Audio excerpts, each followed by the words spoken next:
जय हिंद साथियों। तो आज हम लोग करने वाले हैं टेरिटोरियल आर्मी के लिए प्रैक्टिस सेट नंबर 21 करने वाले हैं। और इस क्लास में जो आपका आज का टारगेट है 40 क्वेश्चन का, इस क्लास में अगर आप 40 क्वेश्चन कर लेते हैं तो अभी जो आपका एग्ज़ाम आने वाला है ना, उसमें आप बहुत ही बढ़िया तरीके से अपने एग्ज़ाम को निकाल के आएंगे। तो इस क्लास में जो भी क्वेश्चन है ना, सभी क्वेश्चन को आप लोग लगाइएगा और लास्ट तक बने रहिएगा और देख लीजिएगा इसमें से कितना क्वेश्चन कर पाते हैं। और साथ साथ आप लोगों से रिक्वेस्ट है कि चैनल पे पहली बार हैं और मेरे क्लास आपको कुछ भी फ़ायदा हो रहा है तो चैनल को लाइक और सब्सक्राइब ज़रूर करिएगा, ठीक है। और इसके अलावा जो वीरपथ का एप्लीकेशन हमारा है ना, वीरपथ का एप्लीकेशन, इसका लिंक मैंने डाल दिया है डिस्क्रिप्शन में। वहाँ से जाकर वीरपथ का एप्लीकेशन डाउनलोड करिए और आपके एग्ज़ाम के लिए जो है वहाँ पर बेस्ट स्टडी मटेरियल है वहाँ पर, और जो भी है वहाँ पर लेके पढ़िए और स्टार्ट करिए आज का क्लास, ठीक है। तो आज का पहला क्वेश्चन देखते हैं क्या है। ये संयुक्त राष्ट्र महासभा यानी कि यूनाइटेड नेशन जनरल असेंबली की पहली महिला अध्यक्ष कौन थी? तो इसका जो आंसर हो जाएगा ऑप्शन नंबर सी में, यानी कि विजया लक्ष्मी पंडित जो है आपका यहाँ पर आंसर हो जाएगा, ठीक है। विजया लक्ष्मी पंडित कौन थी पता है आपको? तो ये थी भारत के पहले प्रधानमंत्री जवाहरलाल नेहरू की बहन थी, ठीक है।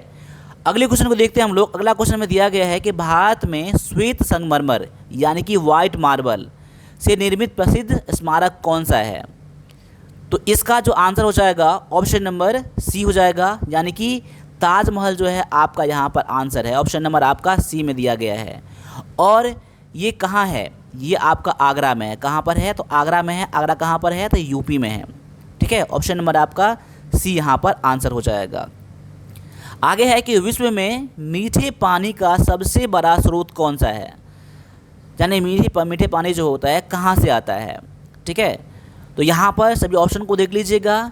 यहाँ पर अगर आपका आंसर ऑप्शन नंबर सी आ रहा है ना, यानी कि बर्फ़ की चोटियों और ग्लेशियर से, तो आपका आंसर बिल्कुल करेक्ट यहाँ पर हो जाता है।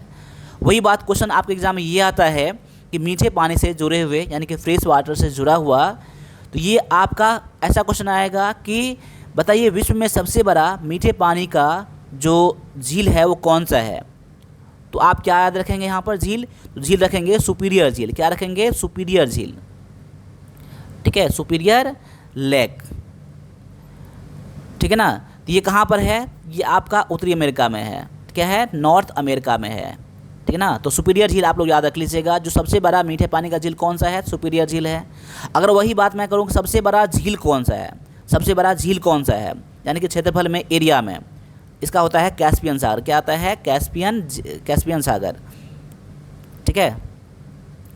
चलिए आगे देखते हैं हम लोग। अगला क्वेश्चन कौन सा है कि बोगी शब्द किस खेल से संबंधित है? बोगी शब्द जो है ना, ये कौन से खेल से संबंधित है? ये आपका क्वेश्चन जो आता है ना आपके आर्मी के एग्जाम में, ये स्ट्रैटेजी के अंतर्गत आता है। तो आपका यहाँ पर आंसर हो जाएगा ऑप्शन नंबर सी हो जाएगा, यानी गोल्फ में, यानी गोल्फ में यूज़ किया जाता है। कौन सा? बोगी शब्द का यूज़ किया जाता है, ठीक है ना। इसके अलावा और कौन सा शब्द है जो आपका गोल्फ में यूज़ किया जाता है? इसके अलावा बर्डी, क्या? बर्डी भी किसी में यूज़ किया जाता है? तो ये आपका गोल्फ में यूज़ किया जाता है। इसको मैं इंग्लिश में लिख देता हूँ यहाँ पर BIRDI, ठीक है ना। इसके अलावा ईगल, क्या है? ईगल को ऐसे बोलते हैं हम लोग EAGLE, ईगल, ठीक है ना, GLE। इसके अलावा एक और शब्द याद कर लीजिए, टी। क्या है? टी भी क्या है? गोल्फ में ही यूज़ किया जाता है। इसके अलावा पुट, क्या है? पुट भी यूज़ किया जाता है किसमें? तो आपका बोगी, ये गोल्फ में ही यूज़ किया जाता है। तो याद कर लीजिएगा, बर्डी, ईगल, टी और पुट किस में यूज़ किया जाता है? तो आपका गोल्फ में यूज़ किया जाने वाला ये शब्द है। अगले क्वेश्चन को देखते हैं हम लोग। अगला में क्या है कि किस देश को कंगारू की भूमि कहा जाता है? कंगारू की भूमि किसको कहा जाता है? तो कंगारू का भूमि कहा जाता है ऑस्ट्रेलिया को। क्या कहा जाता है? ऑस्ट्रेलिया को। और ये ऑस्ट्रेलिया का क्या है? नेशनल एनिमल है। क्या है? नेशनल एनिमल है। कौन? तो यहाँ पर कंगारू, ठीक है। कंगारू क्या है? नेशनल एनिमल है। अगर वही बात मैं बोल दूँ कि इसका कैपिटल का नाम क्या है, यानी कि ऑस्ट्रेलिया के कैपिटल का नाम क्या है, तो ऑस्ट्रेलिया के कैपिटल का नाम क्या है? तो कैनबरा है। क्या है? कैनबरा क्या है? उसके कैपिटल का नाम है। यहाँ लिखता हूँ वहाँ पर कैनबरा, ठीक है, याद कर लीजिएगा। कैनबरा क्या है? इनके कैपिटल का नाम है। आगे यहाँ पर क्वेश्चन है कि डेनमार्क की मुद्रा का नाम क्या है? तो मैंने क्या बोला था आपको कि आपको करेंसी भी याद करना है और आपको कैपिटल भी याद करना है, ठीक है ना। तो करेंसी और कैपिटल जो भी आपके सामने में आए सभी को याद कर लीजिएगा, ठीक है। तो डेनमार्क का मुद्रा का नाम क्या है? तो डेनमार्क का मुद्रा का नाम है क्रोन। क्या है? क्रोन जो है ना, इसके करेंसी का नाम है, ठीक है ना। वही बात मैं बोलूँ, इसका कैपिटल का नाम क्या है? इसका कैपिटल कौन सा है? तो कैपिटल आपने जाना है ना, कोपेनहेगन। क्या है? कोपेनहेगन। कोपेनहेगन क्या है? इसका कैपिटल का नाम है। तो आप दोनों याद कर लीजिएगा, करेंसी और कैपिटल दोनों याद कर लीजिएगा, ठीक है। वही बात करूँ मैं यूरो। यूरो जो है ना, कौन से कंट्री का ये आपका करेंसी है? यूरो। देखिए यूरो जो है ये यूरोप के 20 देशों में ये लागू है आपका करेंसी। तो इसमें से एक दो नाम आप बता दीजिए मुझे, एक दो नाम याद कर लीजिए, जैसे फ्रांस है, जर्मनी है, इटली है, ये सभी में क्या है? यूरो ही चलता है, ठीक है। वही बात मैं अगर पौंड की बात करूं तो पौंड क्या किस में चलता है? तो यूके में चलता है, यानी कि यूनाइटेड किंगडम में ये चलता है आपका करेंसी, ठीक है। अब आगे आते हैं, अगले क्वेश्चन में दिया गया है कि भारत के राष्ट्रीय गान जन गण मन को संविधान सभा द्वारा कब अपनाया गया था? तो जन गण मन को अपनाया गया था, कब अपनाया गया था? तो ये अपनाया गया था 24 जनवरी 1950 को। कब अपनाया गया था? तो 24 जनवरी 1950 को अपनाया गया था जन गण मन को। और ये किसके द्वारा लिखा गया है? ये किसके द्वारा लिखा गया है? ये लिखा गया है रविंद्रनाथ टैगोर के द्वारा। रविंद्रनाथ टैगोर के द्वारा ये लिखा गया है जन गण मन, ठीक है। और रविंद्रनाथ टैगोर की जब बात करता हूँ यहाँ पर, उनके बारे में एक पॉइंट और याद कर लीजिए। कौन? तो अमर सोनार बांग्ला। क्या है? यहाँ लिख देता हूँ यहाँ पर, अमर सोनार बांग्ला। ये जो है ना, कौन से कंट्री का ये नेशनल सॉन्ग है? नेशनल सॉन्ग है, इसके राष्ट्रीय गान है, ऐसा बोलूँ। राष्ट्रीय गान कौन सा है? नेशनल सॉन्ग के बारे में बात नहीं कर रहा हूँ, राष्ट्रीय गान के बारे में, नेशनल एंथम के बारे में बात कर रहा हूँ। क्या? नेशनल एंथम के बारे में। कौन से देश का? ये आपका बांग्लादेश का है। क्या है? बांग्लादेश का है। और ये किसके द्वारा लिखा गया है? तो ये रविंद्रनाथ टैगोर के ही द्वारा लिखा गया है। बहुत ही इंपॉर्टेंट क्वेश्चन आपके लिए है ये भी क्वेश्चन, ठीक है ना। यानी कि नेशनल एंथम बांग्लादेश का है कौन? ये आपका अमर सोनार बांग्ला, ठीक है। और ये कब अपनाया गया था? तो ये साल 1971 में जब बांग्लादेश का उदय हुआ था, भारत से, पाकिस्तान से अलग हुआ था बांग्लादेश, तब से ही ये अमर सोनार बांग्ला चल रहा है बांग्लादेश में, ठीक है। ये भी पॉइंट आप लोग याद कर लीजिएगा। इसके अलावा एक पॉइंट और याद कर लीजिए, इस क्वेश्चन में हमारा राष्ट्रीय सॉन्ग क्या है, यानी राष्ट्रीय गीत क्या है? तो राष्ट्रीय गीत आप लोग जानते हैं ना, वंदे मातरम। वंदे मातरम क्या है? हमारा राष्ट्रीय गीत है, ठीक है ना। और ये किसके द्वारा लिखा गया है? मैं यहाँ लिख देता हूँ यहाँ पर, वंदे मातरम। वंदे मातरम ये लिखा गया है बंकिम चंद्र के द्वारा। बंकिम चंद्र चटर्जी के द्वारा, ठीक है ना। चटर्जी, ठीक है ना, चटर्जी के द्वारा लिखा गया है, ठीक है ना, वंदे मातरम। और एक बात और जान लीजिए राष्ट्रीय गान के बारे में, ये जो है इसका गाने का जो होता है टाइमिंग कितना होता है? तो 52 सेकंड का होता है, ठीक है। 52 सेकंड में इसको ख़त्म करना पड़ता है, ठीक है ना, 52 सेकंड में। चलिए अगले क्वेश्चन को देखते हैं हम लोग। अगला क्वेश्चन में है आपका, दीवाने खास और दीवाने आम किस मुगल स्मारक में स्थित है? यानी कि दीवाने खास और दीवाने आम जो है ना, कौन से मुगल स्मारक में ये स्थित है? ये जो स्थित है आपका लाल किला में। कहाँ पर है? लाल किला में। लाल किला कहाँ पर? दिल्ली में, ठीक है। अगला क्वेश्चन है आपका कि गोबर गैस का मुख्य घटक कौन सा है? गोबर गैस में क्या पाया जाता है? तो गोबर गैस में पाया जाता है मीथेन। ऑप्शन नंबर आपका सी यहाँ पर आंसर हो जाएगा। आगे है कि भारत में अंकलेश्वर किसके उत्पादन के लिए प्रसिद्ध है? तो अंकलेश्वर है कहाँ पर? ये सिटी है आपका, ये अंकलेश्वर कहाँ पर है? ये जो आपका है गुजरात में। कहाँ पर है? ये आपका गुजरात में है। कहाँ पर है? तो गुजरात में है, ठीक है ना, यहाँ पर GU गुजरात। कहाँ पर है? गुजरात में है अंकलेश्वर, ठीक है। और ये किसके लिए प्रसिद्ध है? यानी इसमें उत्पादन जो होता है, क्या सबसे ज़्यादा उत्पादन किया जाता है? तो यहाँ पर पेट्रोलियम, यानी कच्चा जो तेल होता है ना, यहाँ पर उत्पादन किया जाता है। ऑप्शन नंबर आपका डी जो है यहाँ पर आंसर हो जाएगा, ठीक है ना। और मैंने बताया था आपको डिबगोई असम के बारे में बताया था, जो सबसे पुराना रिफाइनरी है, ठीक है ना। और बॉम्बे हाई जो है ना, वो क्या है? बॉम्बे हाई में सबसे ज़्यादा तेल का उत्पादन किया जाता है, यहीं पर किया जाता है बॉम्बे हाई में, ठीक है ना। बाद बाकी अंकलेश्वर के बारे में जान लीजिए, ये कहाँ पर है? गुजरात में है। और ये पेट्रोलियम के उत्पादन यहाँ पर सबसे ज़्यादा किया जाता है, ठीक है। आगे आपका है यहाँ पर कि भारत के नियंत्रक और महालेखा परीक्षक का कार्यकाल कितने वर्षों का होता है? तो नियंत्रक और महालेखा परीक्षक का जो कार्यकाल होता है वो कितने समय के लिए होता है, ठीक है ना। इसका जो आपका आंसर हो जाएगा ऑप्शन नंबर सी में दिया गया है आपका ये 6 वर्ष या 65 वर्ष की आयु तक। ऑप्शन नंबर सी, जिसने बच्चों ने आपने आंसर किया है, आपका आंसर बिल्कुल यहाँ पर करेक्ट हो जाएगा। ठीक है, 6 वर्ष या 65 वर्ष की आयु तक। और इसके बारे में एक और जान लीजिए कि अभी जो है ना CAG कौन है, अभी जो है भारत के CAG कौन है, यानी कि कंट्रोलर और ऑडिटर जनरल जो है अभी कौन है। ये आपका के संजय मूर्ति है। कौन है? के संजय मूर्ति जो है ना अभी करंट में CAG हैं। ठीक है ना, ये आपका लिए इंपॉर्टेंट पॉइंट हो जाएगा करंट अफेयर के लिए। ठीक है, अब आगे देखते हैं हम लोग। इसमें एक पॉइंट और जान लीजिए, ये जो है ना आपका ये महालेखा परीक्षक यानी कि नियंत्रक और महालेखा परीक्षक जो होता है किसके द्वारा नियुक्त किया जाता है, किसके द्वारा इसकी नियुक्ति किया जाता है? ये क्या आता है? भारत के प्रेसिडेंट के द्वारा। किसके द्वारा? भारत के प्रेसिडेंट के द्वारा नियुक्त किया जाता है। और इसके बारे में एक पॉइंट और जान लीजिए, ये कौन से अनुच्छेद के अंतर्गत आता है? इनकी नियुक्ति जो किया जाता है कौन से अनुच्छेद? यहाँ पर आर्टिकल भी याद कर लीजिए आप लोग। ठीक है ना, आर्टिकल जो है ना ये आपका 148 है, यानी 148वां आर्टिकल जो है ना ये आपका नियंत्रक और महालेखा परीक्षक से संबंधित है। ये भी क्वेश्चन आपके एग्जाम में आते हैं। ठीक है, तो सभी पॉइंट को आप लोग नोट बना लीजिएगा अगर आप एग्जाम में को आसानी से क्रैक करना चाहते हैं तो। अगले क्वेश्चन में आपका दिया गया है कि भारत छोड़ो आंदोलन किस वर्ष शुरू हुआ था? भारत छोड़ो आंदोलन महात्मा गांधी के द्वारा जो स्टार्ट किया गया था, ये कब स्टार्ट किया गया था? तो भारत छोड़ो आंदोलन जो है ना ये स्टार्ट किया गया था 1942 में। कब स्टार्ट किया गया था? तो ये 1942 में स्टार्ट किया गया था। और इससे जुड़े आपको एक पॉइंट और याद कर लीजिए, महात्मा गांधी से जुड़ा हुआ जो उनके द्वारा एक नारा बताइए जो आपके एग्जाम में कई बार आता है। उनके द्वारा नारा दिया गया था करो या मरो। क्या है? करो या मरो। किसके द्वारा दिया गया है? यानी कि डू एंड डाई। क्या है?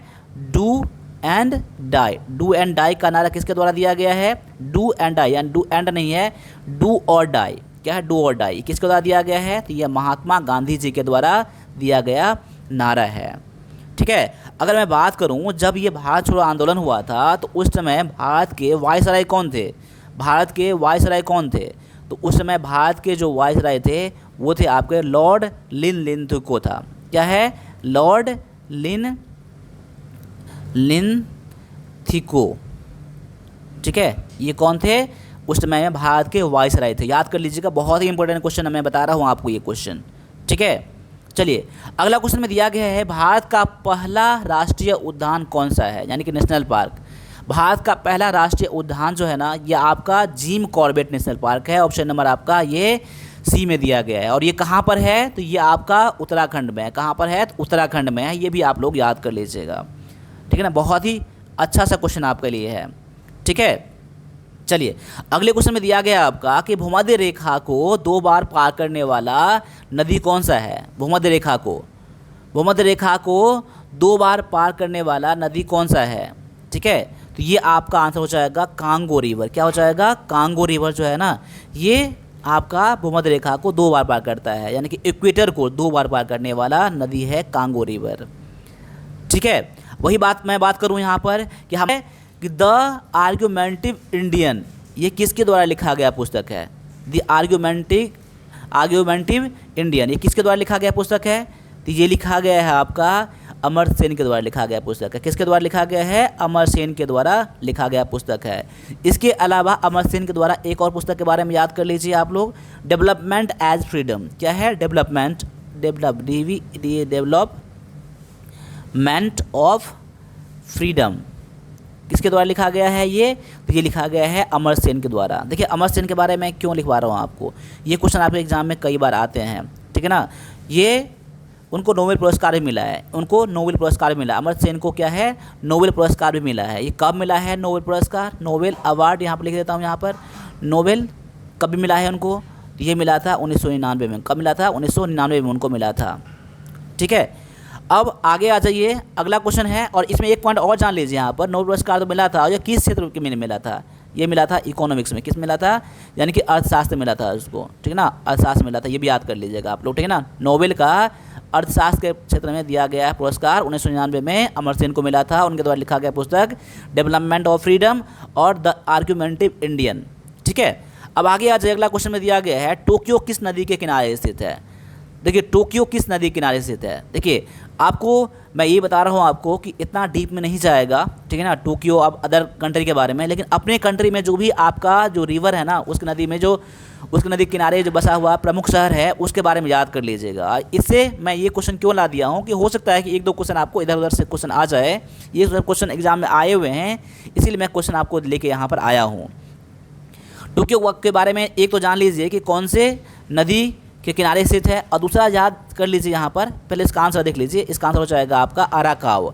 अराकाव रिवर जो है ना, ये आपका टोक्यो इसी नदी किनारे स्थित है, और ये जापान में है। क्या है? जापान का कैपिटल है। क्या है? टोक्यो क्या है? तो जापान का कैपिटल है, ठीक है ना।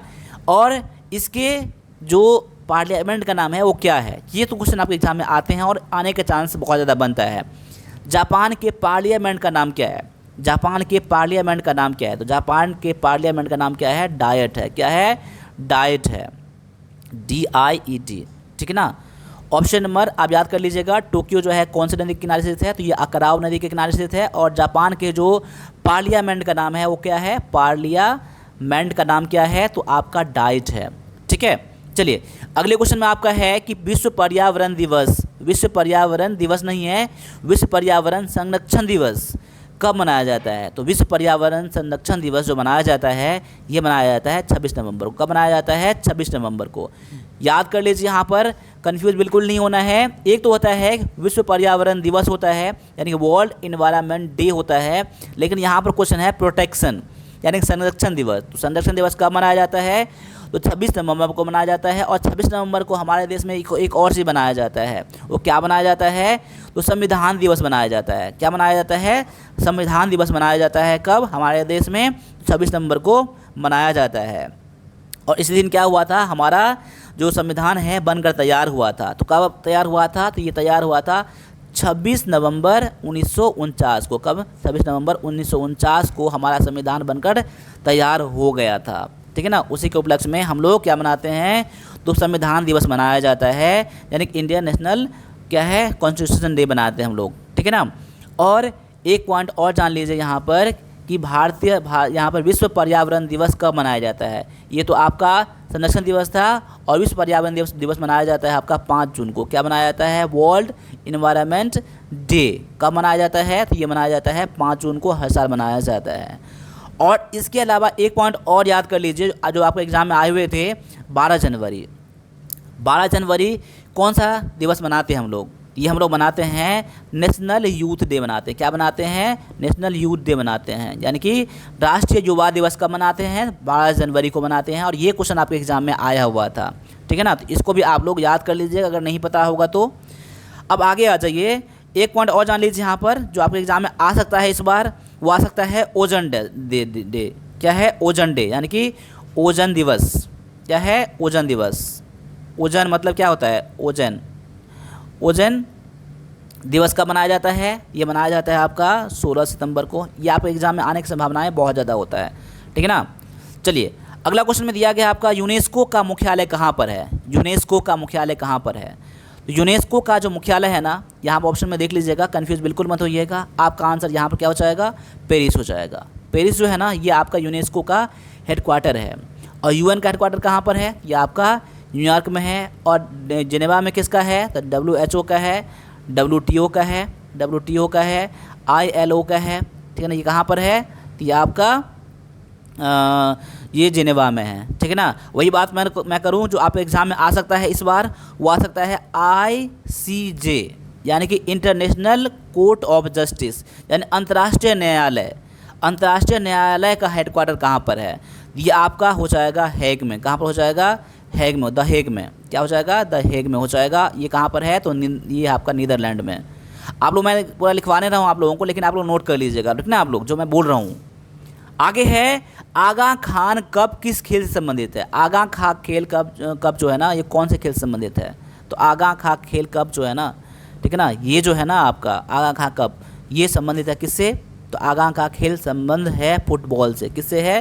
तो फुटबॉल से। माफ़ कीजिएगा, यहाँ पर ऑप्शन सी में दिया गया है आपका हॉकी से। किससे है? हॉकी से। अब देखिए फुटबॉल के बारे में बात मैं कर रहा हूँ यहाँ पर, तो याद कर लीजिएगा आप लोग डुरंडू। क्या है? डुरंडू कप। क्या है ना? डुरंडू कप। डुरंडू कब किससे संबंधित है? तो ये आपका फुटबॉल से संबंधित है। आगा खान कब किससे है? तो ये आपका हॉकी से है, ठीक है ना।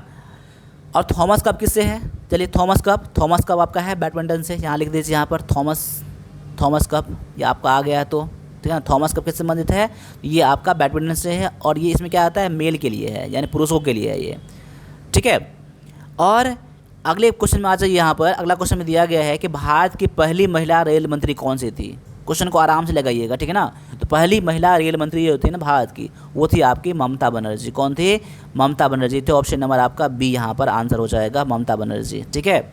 वही बात करूँ यहाँ पर पहले प्रधानमंत्री कौन थे, तो पहले प्रधानमंत्री कौन थे, तो आपका इंदिरा गांधी। कौन थी, इंदिरा गांधी।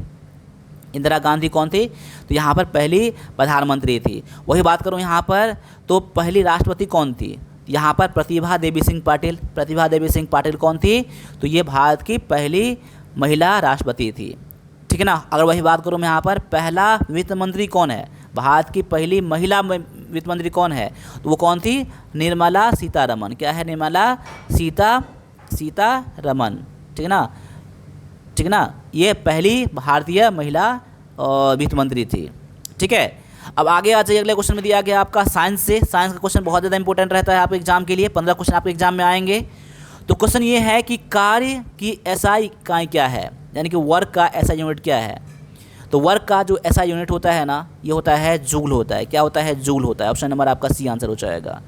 और जूल जो होता है ना, ये आपका एनर्जी का भी एसआई यूनिट होता है। क्या होता है, ENERGY, एनर्जी का भी क्या होता है, एसआई यूनिट होता है, जूल होता है, ठीक है। वही बात करूँ मैं यहाँ पर, तो वॉट किसका होता है, तो वॉट होता है पावर का। किसका होता है, तो पावर का, यानी शक्ति का ऐसा यूनिट क्या होता है, तो वॉट होता है, ठीक है। अगर मैं बात करूँ जो आपका किसका, तो पास्कल की बात करूँ। पास्कल क्या है, पास्कल ये मैं लिखा था यहाँ पर। पास्कल जो है ना आपका ये होता है प्रेशर का। किसका होता है, प्रेशर का होता है, यानी कि दाब का होता है, दाब का। यहाँ लिख देता हूँ यहाँ पर प्रेशर। क्या है, प्रेशर, ठीक है। आगे आ जाइए। अगला क्वेश्चन में दिया गया है आपका कि प्राकृतिक रबर किसका बहुलक है, किसका पॉलीमर है, ठीक है ना। ये है आपका आइसोप्रीन का। किसका है, आइसोप्रीन का। ऑप्शन नंबर आपका सी यहाँ पर आंसर हो जाएगा। अगले क्वेश्चन में है कि कोशिका में प्रोटीन की फैक्ट्री किसे कहा जाता है। कोशिका में प्रोटीन की फैक्ट्री किसे कहा जाता है, तो कोशिका में जो प्रोटीन की फैक्ट्री कहा जाता है, किसको कहा जाता है, तो ये कहा जाता है राइबोसोम को। किसको कहा जाता है, राइबोसोम को कहा जाता है। कोशिका में प्रोटीन की फैक्ट्री कहा जाता है। आगे है आपका कि दूरबीन का आविष्कार किसने किया था। दूरबीन का आविष्कार किसने किया था, दूरबीन का आविष्कार किया था हैंस लिपर्से ने किया था। किसने किया था, तो हैंस लिपर्से ने किया था। आपको गैलीलियो भी मिल जाएगा, लेकिन गैलीलियो ने क्या किया था, तो उसमें कुछ सुधार किया था। क्या किया था, उसमें दूरबीन में कुछ सुधार किया था, लेकिन आपको यहाँ पर याद रखना है हैंस लिपर्से, ठीक है। अगले क्वेश्चन में आपका दिया गया है निम्नलिखित में से कौन सा रोग जीवाणु के कारण नहीं होता है। जीवाणु यानी कि बैक्टीरिया के कारण से नहीं होता है। तो आपका रेबीज जो है ना, रेबीज जो है ये आपका जीवाणु से नहीं होता है, यानी कि बैक्टीरिया से नहीं होता है। यानी बैक्टीरिया से होने वाला रोग कौन सा है, तो आपका कॉलेरा है, टाइफाइड, टेटनस, ये क्या है आपका बैक्टीरिया से होने वाले रोग हैं। और बैक्टीरिया से होने वाले रोग तो बात जान लिया आपने। और वायरस, ठीक है ना, वायरस से होने वाले रोग कौन सा है, तो आपका ये क्या है, रेबीज़ है। वायरस से होने वाला रोग कौन सा है, तो रेबीज़ है। इसके अलावा बात करूं मैं टाइफाइड की बात करूं यहाँ पर, ठीक है, टीबी के बारे में बात करूं यहाँ पर, तो किससे होता है, तो वायरस से होता है ये, ठीक है ना। आप लोग रेबीज याद कर लीजिएगा, ठीक है ना, और यहाँ पर टाइफाइड और टीबी याद कर लीजिएगा, ठीक है ना। अब अगले क्वेश्चन में आ जाइए। अगला क्वेश्चन में दिया गया है कि किस धातु का उपयोग थर्मामीटर में किया जाता है। तो थर्मामीटर में उपयोग किया जाने वाला धातु जो होता है ये आपका होता है पारा। ऑप्शन नंबर आपका सी आंसर हो जाएगा। अगले क्वेश्चन में आपका है कि AC को DC में बदलने के लिए किस उपकरण का प्रयोग किया जाता है। तो AC को DC में बदलने के लिए प्रयोग किया जाता है रेक्टिफायर का। किसका यूज़ किया जाता है, रेक्टिफायर का प्रयोग किया जाता है। ऑप्शन नंबर डी में दिया गया है आपका ये, ठीक है ना। वही बात करूँ मैं कि DC को AC में कौन बदलता है, तो DC को AC में इन्वर्टर बदलता है। क्या है, इन्वर्टर बदलता है, जो आपके घर में लगा होता है, ठीक है ना, इन्वर्टर, ठीक है ना। वही बात करूँ यहाँ पर ट्रांसफार्मर का काम क्या है, तो ट्रांसफार्मर का काम क्या होता है, तो ये वोल्टेज कम और ज़्यादा करने के लिए, वोल्टेज कम और ज़्यादा करने के लिए ट्रांसफार्मर का यूज़ किया जाता है, ठीक है ना। इसके अलावा एक पॉइंट और जान लीजिए इसमें, यहाँ पर एक पॉइंट और जान लीजिए यहाँ पर। चलिए आगे देखता हूँ यहाँ पर, ठीक है ना। डायनेमो के बारे में देख लेते हैं हम लोग। डायनेमो जानते हैं ना, डायनेमो, डायनेमो जो है ना इसका यूज़ क्या है, तो इसका यूज़ किया जाता है मैकेनिकल को इलेक्ट्रिकल एनर्जी में, यानी कि यांत्रिक ऊर्जा को विद्युत ऊर्जा में बदलने वाला कौन सा होता है यंत्र, ये होता है डायनेमो, ठीक है। अब आगे आ जाइए, अगले क्वेश्चन में दिया गया आपका पृथ्वी के वायुमंडल में सबसे प्रचुर मात्रा में पाई जाने वाली गैस कौन सी है।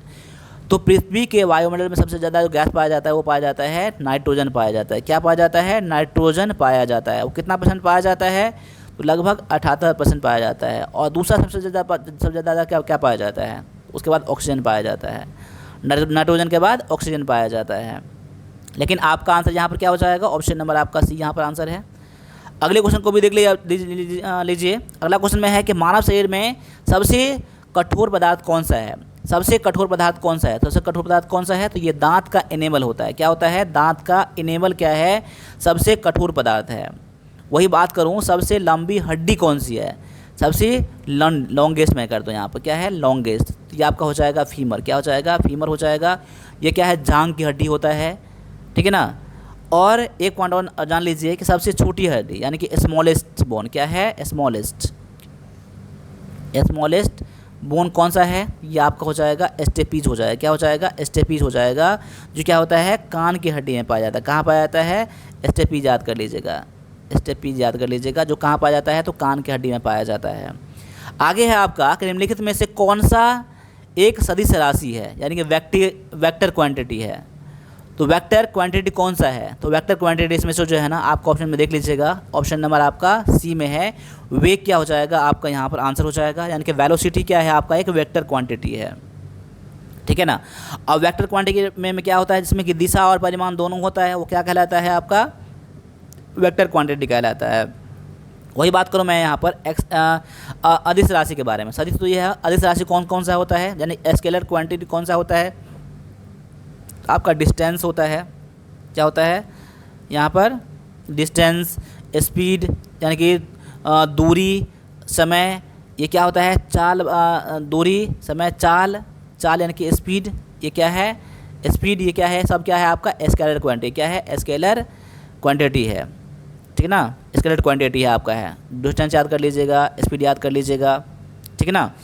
अगला क्वेश्चन में आपका दिया गया है कि पौधे में एटीपी का उत्पादन कहाँ होता है? एटीपी का उत्पादन कहाँ पर होता है? तो ये होता है आपका माइटोकॉन्ड्रिया में होता है। कहाँ होता है? माइटोकॉन्ड्रिया में होता है। ऑप्शन नंबर आपका सी यहाँ पर आंसर हो जाएगा। आगे है कि किस वैज्ञानिक ने सापेक्षता का सिद्धांत दिया था? कौन सा वैज्ञानिक ने सापेक्षता का सिद्धांत दिया था? ये दिया था आपका अल्बर्ट आइंस्टीन ने दिया था। कब दिया था? यहाँ पर किसने दिया था? तो यार अल्बर्ट आइंस्टीन ने दिया था, ठीक है ना।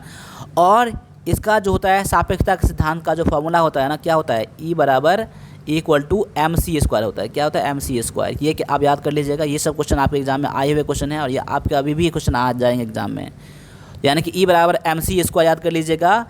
यहाँ पर सापेक्षता के सिद्धांत के बारे में याद कर लीजिएगा, ठीक है ना। इसके अलावा एक पॉइंट और याद कर लीजिए, अल्बर्ट आइंस्टीन को क्या मिला था? नोबेल पुरस्कार भी मिला था। अल्बर्ट आइंस्टीन को नोबेल पुरस्कार भी मिला था। वो किस क्षेत्र में दिया गया था? तो यहाँ प्रकाश विद्युत प्रभाव यानी फोटो इलेक्ट्रिक इफेक्ट। क्या है? फोटो इलेक्ट्रिक इफेक्ट, ठीक है ना, इसके लिए मिला था, यानी कि फोटो इलेक्ट्रिक प्रभाव के बारे में, ठीक है ना। याद कर लीजिएगा, ये आपका नोबेल पुरस्कार मिला था उनको, नोबेल अवार्ड मिला था। अगले क्वेश्चन में आपका है कि प्रकाश के 7 रंग में से सबसे अधिक विचलन यानी डेविएशन जो होता है किस रंग का होता है? तो यहाँ पर आपका आंसर आना चाहिए ऑप्शन नंबर सी में, यानी कि बैगनी जो है आपका यहाँ पर आंसर हो जाएगा, ठीक है।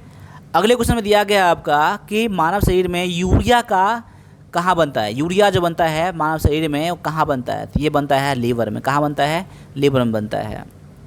आगे है कौन सी मिश्र धातु स्टेनलेस स्टील का एक घटक है, यानी कि स्टेनलेस स्टील में क्या पाया जाता है, ठीक है। तो स्टेनलेस स्टील में क्या पाया जाता है? तो यहाँ ऑप्शन में देख लीजिएगा, यहाँ पर ऑप्शन मैंने यहाँ पर दे ही दिया, यहाँ पर क्रोमियम दे दिया है। अब क्रोमियम के साथ और कौन सा होता है ये भी याद कर लीजिएगा, हो सकता है आपका एग्जाम में क्रोमियम नहीं आए, ठीक है।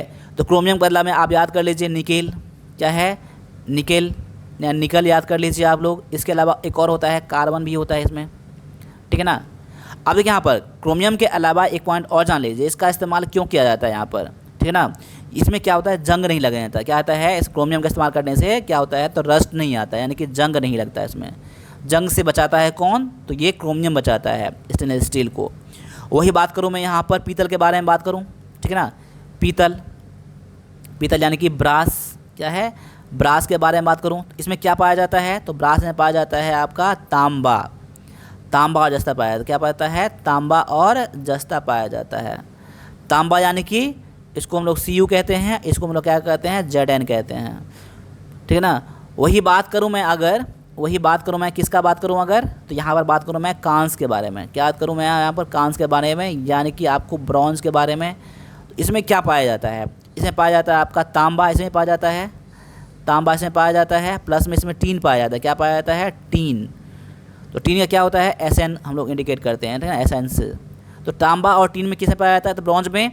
वही बात मैं बात करूँ पीतल में क्या पाया जाता है, तो पीतल में पाया जाता है। ब्रास में क्या पाया जाता है, तो ये पाया जाता है तांबा और जस्ता पाया जाता है। वही बात करूँ मैं यहाँ पर कि आपका एलॉय यानी कि स्टेनलेस स्टील में क्या पाया जाता है, तो क्रोमियम, निकेल और कार्बन पाया जाता है, ठीक है।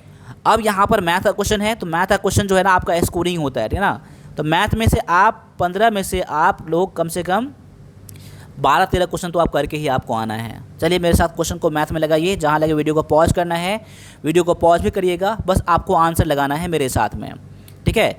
तो क्वेश्चन ये है कि A, B, C के बीच 1000 को 1:2:3 का अनुपात में बांटना है। तो बताइए A और C का हिस्सा का योग कितना है। देखिए टोटल कितना दिया गया, 1000 दिया गया ना, उसमें से बोल रहा है A और C का, तो A का अनुपात क्या है, 1 है, और C का अनुपात 3 है। तो कुल मिला कितना हो जाएगा, 1 + 3 यानी कि हो जाएगा A और C का। और कुल भाग कितना है, तो 1 + 2 + 3 यानी टोटल भाग इतना है। बस आपका आंसर निकल जाएगा, ऐसे कर लीजिए यहाँ पर। तो 1000 गुना में 3 1 4/6 हो जाएगा। जितना काट का आएगा ना आपका आंसर निकल के यहाँ पर आ जाएगा। तो एक बार आप लोग कमेंट में ज़रूर करिएगा इसका आंसर क्या है यहाँ पर, ठीक है ना। चलिए मैं आप लोगों का कमेंट का इंतजार करूंगा, मैं यहाँ पर सॉल्व नहीं कर रहा हूँ यहाँ पर। बाद बाकी देखिए आप अलग अलग से निकाल सकते हैं, पहले A का हिस्सा निकाल लीजिए, फिर C का हिस्सा निकाल लीजिए, फिर जोड़ दीजिएगा, बात आपका उतना ही आने वाला है। बस आपको आंसर निकालना है, तो आंसर जैसे भी निकाल लीजिए आप लोग, कमेंट में इसका आंसर जरूर करिएगा आप लोग। अगले क्वेश्चन को लगा लीजिए यहाँ पर। अगला क्वेश्चन में क्या है कि एक समचतुर्भुज का विकर्णों की लंबाई 16 सेंटीमीटर और 12 सेंटीमीटर है। तो इसका बोल रहा है क्षेत्रफल कितना है। याद कर लीजिए एरिया बराबर में क्या होगा। अगर आपको इस क्वेश्चन का एरिया पता नहीं होगा ना, ठीक है, तो आप क्वेश्चन को नहीं बना पाएंगे।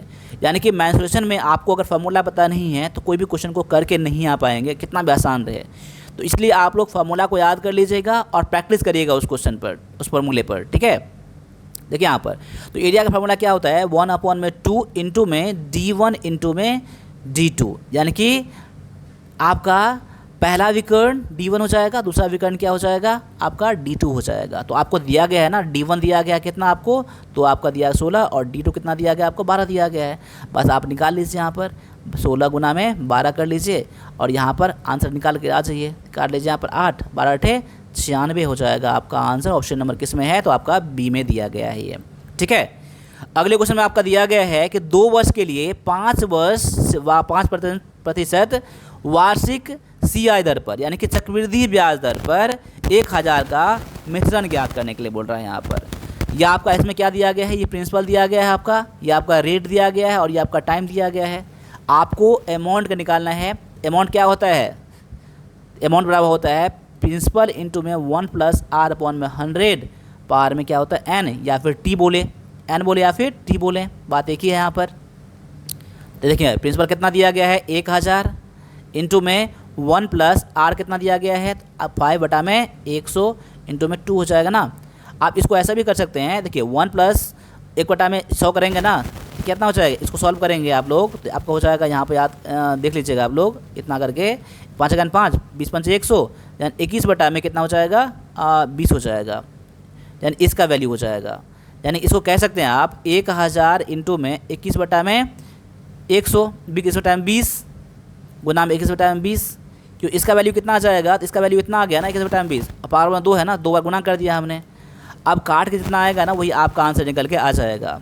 देखिए यहाँ पर काटिए, यहाँ पर 1 0 1 0 कट गया आपका, 1 0 0 कट गया आपका, 2 × 5 10 हो जाएगा। तो क्या बच जाएगा आपका, इधर बच जाएगा क्या आपका, तो यहाँ पर बच जाएगा 5 गुना में 21 गुना में 21/2 हो जाएगा, यानी 21 21 441 441 गुना में 5/2। अब यानी कि आपका काट कितना हो जाएगा 5 × 5 5 चौका 20 5 चौका 20 2 22 को हटा दीजिए। यहाँ पर मैं इसको यहाँ पर कर देता हूँ, यहाँ पर इसको यहाँ गुना करेंगे, यहाँ इसको जो गुना करेंगे ना, आप कितना हो जाएगा, 5 का 5, 5 का 20, 5 का 20, 2, 22 बटा में कितना हो जाएगा, 2 हो जाएगा, यानी कि 11 दूना 22, 2.5, यानी कि 1100 2.5 किस में दिया गया आपका, ये ऑप्शन नंबर आपका ए में दिया गया ये, ठीक है ना। अगले क्वेश्चन में क्या दिया गया है कि 50 आदमी किसी काम को 20 दिन में कर सकते हैं, उसी काम को 40 आदमी कितने दिन में करेंगे। इसके लिए मैं आपको बता देता हूँ फॉर्मूला में आपका 39 में, इसके लिए क्या होता है, m1 इंटू में d1 बराबर में क्या होता है, m2 इंटू में d2, ठीक है ना। पहले कितने आदमी थे, तो m1 में वो रखेंगे आप लोग, कितने दिन लगते थे, 20 दिन लगते थे। अब कितने आदमी हैं, 40 आदमी हैं, और कितने दिन लगेंगे, नहीं आपको यही तो पूछना है, आपको यही तो जानना है आपको। तो इसको अब मैं क्या दूंगा, डी को डी छोड़ दूंगा आप। अब इसको सॉल्व करिए आप लोग, तो कितना हो जाएगा आपका, डी बराबर कितना हो जाएगा, डी बराबर कितना हो जाएगा, 50 गुना में 20 बटा में 40 हो जाएगा। आपका काट कितना आ जाएगा, 25 आ जाएगा। आपका आंसर ऑप्शन नंबर ये सी में दिया गया है ये, ठीक है ना। अगले क्वेश्चन में आपका दिया गया है कि एक बस 120 किलोमीटर की दूरी 3 घंटे में तय करती है, तो उसका गति कितना है, ठीक है ना। यहाँ पर गति ये पूछ रहा है आपको, यानी कि आपको पूछ रहा है कितना, तो आपको पूछ रहा है गति मीटर पर सेकंड में बोल रहा है ना। तो देखिए स्पीड बराबर क्या होता है, पहले देख लीजिए, स्पीड बराबर क्या होता है, डिस्टेंस बटा में क्या होता है, टाइम होता है। तो आपको डिस्टेंस कितना दिया गया है, आपको 120 दिया गया है, और टाइम दिया गया है आपको कितना दिया गया है, आपका 3 घंटा दिया गया है। 120 बटा में 3 कर दीजिए, ठीक है ना। अब जितना आएगा 40 आ गया ना, 40 किलोमीटर पर आवर हो जाएगा, क्योंकि किलोमीटर में है और ये क्या है, घंटे में है, यानी किलोमीटर पर आ गया। अब 40 को 5/18 से गुना कर दीजिए। हमने क्यों किया ऐसे पता है आपको ना, 5/18 से क्यों गुना किया आपने, क्योंकि ये किलोमीटर पर घंटा को क्या है, किलोमीटर पर आवर को 5/18 से गुना करेंगे ना, इसमें मीटर पर सेकंड में आपका आंसर आ जाएगा। वही आपको पूछ रहा है यहाँ पर, मीटर पर सेकंड में क्या है आंसर।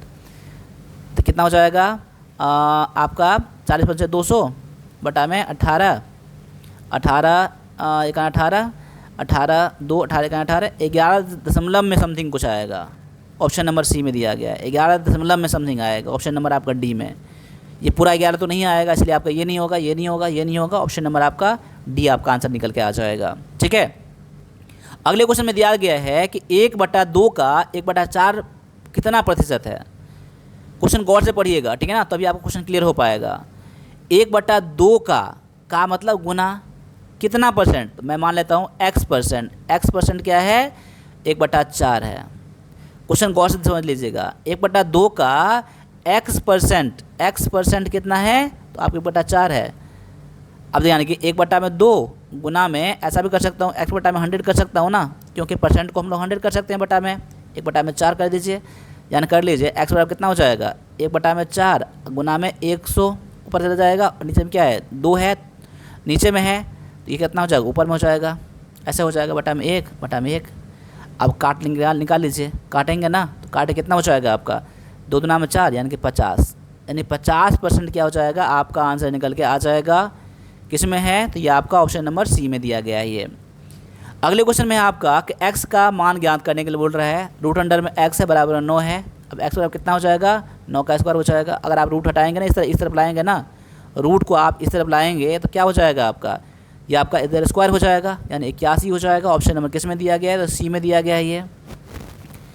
आगे है कि 15, 20 और 30 का एलसीएम ज्ञात करने के लिए आप लोग कमेंट में करिएगा 43 का आंसर, ठीक है ना। 43 का आंसर क्या हो रहा है ना, ऑप्शन नंबर कमेंट में करिएगा, ठीक है। अगले क्वेश्चन में है कि आपका कि x - y बराबर 5 है और x y इंटू में 6 है, तो बोल रहा है इसका वैल्यू क्या होगा। अब देखिए इसका फॉर्मूला से बनाएंगे ना, आपका a² + b² + 2ab ऐसे फॉर्मूला किसका होता है, a + b का होल स्क्वायर, या फिर इस पर बनाएंगे आप x - y का होल स्क्वायर पर, तब आप क्वेश्चन बन जाएगा। नहीं वो थोड़ा लेंदी हो जाएगा। ऐसे क्वेश्चन को सोचिएगा कि 2 नंबर कौन सा है जो आपस में घटाने पर 5 हो जाएगा और गुना करने पर 6 हो जाएगा। तो मेरे दिमाग में आता है कि 6 और गुना में 1, 6 और गुना 1 करेंगे तो आपका 6 हो जाएगा, और 6 में से 1 जाएगा तो 5 हो जाएगा। बस आपका आंसर निकल गया यहीं से। आपका एक वैल्यू हो जाएगा आपका 6, एक वैल्यू हो जाएगा आपका 1 हो जाएगा। यानी कि आपको पूछ रहा है x² आप प्लस में y² पूछा है ना, 6 का स्क्वायर कर दीजिए प्लस 1 का स्क्वायर कर दीजिए, आपका आंसर यानी 36 प्लस में 1 यानी कि 37 आपका हो जाएगा आंसर। ऑप्शन नंबर किस में है, सी में, बी में दिया गया है आपका।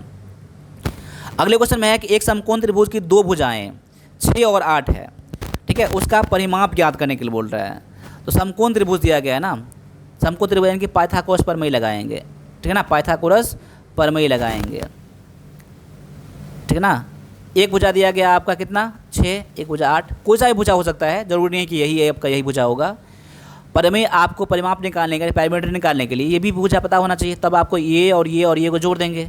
ये भुजा कैसे निकालेंगे आप लोग, यानी कि एक भुजा निकालने के लिए क्या करेंगे आप लोग, तीसरी भुजा निकालने के लिए तो रूट अंडर में क्या करेंगे 6 का स्क्वायर प्लस में 8 का स्क्वायर कर देंगे। ये पाइथागोरस प्रमेय से ना, यानी ए सी बराबर, इसको अगर मान लेंगे ए बी सी मानेंगे तो देखिए 6 का स्क्वायर कितना हो जाएगा 36 प्लस में 64 रूट अंडर में हो जाएगा, यानी एक रूट अंडर में 100 हो जाएगा, बाहर निकालेंगे 10 हो जाएगा। यानी ये भुजा कितना निकल के आ गया, ये भुजा कितना निकल के आ गया 10 निकल के आ गया। तो परिमाप कितना हो जाएगा, परिमाप हो जाएगा 10 प्लस में 6 प्लस में 8, यानी कि 24 आपका आंसर निकल के आ जाएगा। ऑप्शन नंबर किस में है, तो सी में है। अगले क्वेश्चन में आपका दिया गया है आपका, इसको सॉल्व करना है आपको, इसको सॉल्व करना है, ठीक है। अब यहाँ पर इसको सॉल्व करने के लिए क्या करेंगे, 1/2 माइनस 1/3 प्लस में 1/6, इसको तो कम से कम सॉल्व करिए आप लोग। 47 का भी आंसर कमेंट में करिएगा आप लोग, ठीक है ना, 47 का भी आंसर कमेंट में कीजिएगा, ठीक है ना। ये सब क्वेश्चन आसान है इसलिए मैं आपको आंसर नहीं कर रहा हूँ, बस आप लोगों से मैं आंसर चाहता हूँ, ठीक है ना। अगले क्वेश्चन में है कि यदि एक घन मतलब क्या हुआ, यानी क्यूब का पृष्ठीय क्षेत्रफल 150 सेंटीमीटर है, तो उसका आयतन कितना होगा, उसका आयतन कितना होगा, उसका आयतन कितना होगा। अब देखिए इसमें फार्मूला पता होना चाहिए आपको। पृष्ठीय क्षेत्रफल का फार्मूला क्या होता है, पृष्ठीय क्षेत्रफल यानी कि एरिया का फार्मूला क्या होता है 6a² फार्मूला होता है। क्या होता है 6a², यानी कि 6a² आपको दिया गया कितना, तो 150 सेंटीमीटर दिया गया ना, तो a बराबर कितना हो जाएगा, a² बराबर कितना हो जाएगा 150/6 हो जाएगा, काटेंगे कितना हो जाएगा 25 सके। अब a बराबर कितना हो जाएगा, रूट अंडर में कितना हो जाएगा 25 हो जाएगा, स्क्वायर हटाएंगे तो यहाँ पर जब वर्ग हटाएंगे तो इधर स्क्वायर हो जाएगा ना, स्क्वायर रूट हो जाएगा ना, यानी 5। यानी भुजा कितना निकल गया आपको, भुजा निकल गया आपको कितना, तो आपका 5 निकल गया। अगर मैं बात करूँ वॉल्यूम, अब क्या पूछ रहा है वॉल्यूम, यानी कि आपको पूछ रहा है आयतन कितना होगा। आयतन बराबर क्या होता है, तो a क्यूब होता है ना, यानी a क्यूब यानी कि 5 का क्यूब कर दीजिए, 5 × 5 = 25 125 आपका आंसर निकल के आ जाएगा। ऑप्शन नंबर सी में दिया गया है, ठीक है। इसमें आपका 2 फार्मूला काम में आया, एक फार्मूला आपको आया एरिया पृष्ठीय क्षेत्रफल का फार्मूला, दूसरा आया आपका वॉल्यूम का फार्मूला, यानी दोनों फार्मूला आप लोग याद कर लीजिएगा, ठीक है। अगले क्वेश्चन में देख लीजिए आप लोग, अगला क्वेश्चन में क्या कह रहे हैं यहाँ पर। अगला क्वेश्चन में है आपका कि चलिए वह सबसे छोटी संख्या याद करिए जो 15, 20 और 12, 15 और 20 से विभाजित करने पर प्रत्येक स्थिति में 5 शेष बचे। तो इस क्वेश्चन में गौर करिए क्या बोल रहा है, इससे कटने वाली संख्या ना, यानी इसका पहले आप लोग एलसीएम पता कर लीजिएगा और जितना आएगा ना उसमें 5 जोड़ दीजिएगा, वही आपका आंसर निकल के आ जाएगा। तो 12, 15 और 20 का एलसीएम कितना हो जाएगा, 20 में 40, 20 या 60, 60 क्या हो जाएगा आपका, इसका एलसीएम निकल के आ जाएगा। क्या निकल के आ जाएगा, एलसीएम निकल के आ जाएगा। 60 में 5 जोड़ दीजिए, यानी कि 65 क्या हो जाएगा, आपका आंसर निकल के आ जाएगा, ठीक है। अब यहाँ पर देखिए एक पॉइंट याद कर लीजिएगा, एलसीएम मैंने कैसे निकाला है। तो एलसीएम के लिए मैंने बताया था आपको कैसे निकालना है आपका एलसीएम। जो सबसे बड़ी संख्या रहेगा ना, पहले 12, 15 से भाग लगाएंगे, नहीं कटेगा ना तो इसको 2 से गुना कर दीजिए, 20 × 40 हो जाएगा। ये 2 से गुना करने पर 40 क्या कट रहा है, 12, 15 से कट रहा है, नहीं कट रहा है, तो 20 या 60 कर दीजिए। अब 60 जैसे ही देखता हूँ ना, 60 12, 15 से कट रहा है, तो आपका 60 क्या हो जाएगा, एलसीएम हो जाएगा। ये मैंने बताया था आपको। अगला क्वेश्चन में है आपको कि 2000 पर 10% वार्षिक दर पर 2 वर्षों के लिए चक्रवृद्धि ब्याज और साधारण ब्याज का अंतर क्या होगा। देखिए इसके लिए मैंने एक फार्मूला बताया था आपको, पता होगा तो आप लोग आंसर वैसे ही निकाल लेंगे, नहीं पता होगा तो मैं लिखवा रहा हूँ यहाँ पर डिफरेंस किसका, तो CI प्लस CI और किसका, सिंपल इंटरेस्ट SI का। क्या होता है फार्मूला में होता है आपका, यहाँ पर लिखवा देता हूँ, यहाँ पर P × में R/100 और पावर में 2 होता है, ठीक है ना। 2 वर्ष का पूछ रहा है ना, यहाँ पर P कितना दिया गया है आपको 2000 दिया गया है, और R कितना दिया गया है आपको, R दिया गया 10/100 दिया गया है और पावर में 2।